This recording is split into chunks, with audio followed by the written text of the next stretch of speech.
Сәлематсың ба, 4-ші сынып оқушысы. Математика сабағына қош келдің.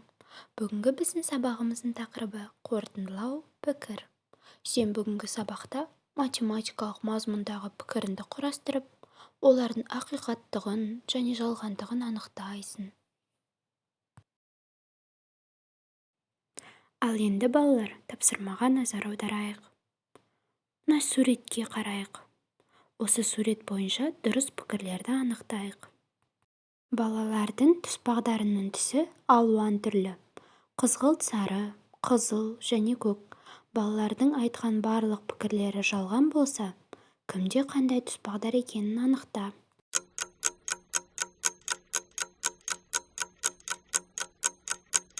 Ал енді балақай, өзіңді тексер. Бірінші суреттегі қыз баланың пікірі ақиқат, себебі оның тұспағдары қызғылт сары. Екінші суреттегі ер баланың пікірі жалған, себебі оның тұспағдары қызыл. Үшінші суреттегі қыз баланың пікірі ақиқат, себебі оның тұспағдары қызғылт сары. Жарайсың, балақай. Келесі тапсырмаға назар аударайық. Пікірлер ақиқат па, жалған ба екенін анықтау қажет. Ойлан.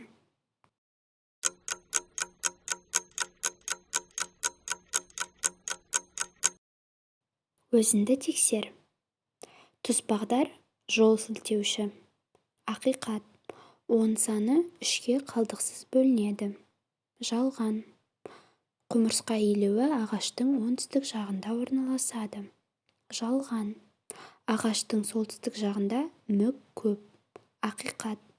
Бізде қазір математика сабағы емес. Жалған. Сендер 4-ші сынып оқушысыңдар. Ақиқат. Арқа қоржын туристік сөмкесі.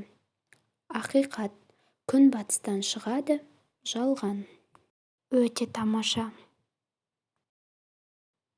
Келесі тапсырмаға назар аудар.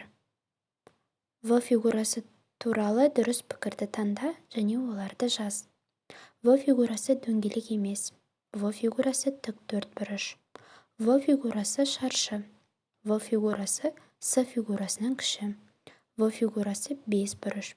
Тек дұрыс пікірді таңдаймыз. Уақыт кетті.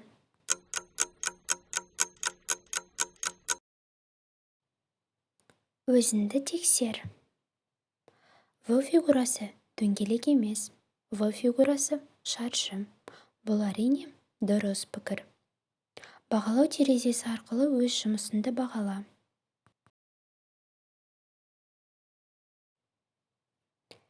Кері байланысты білім сандығы арқылы бер. Бүгінгі сабаққа назар аударғанына рахмет. Сау болыңыздар.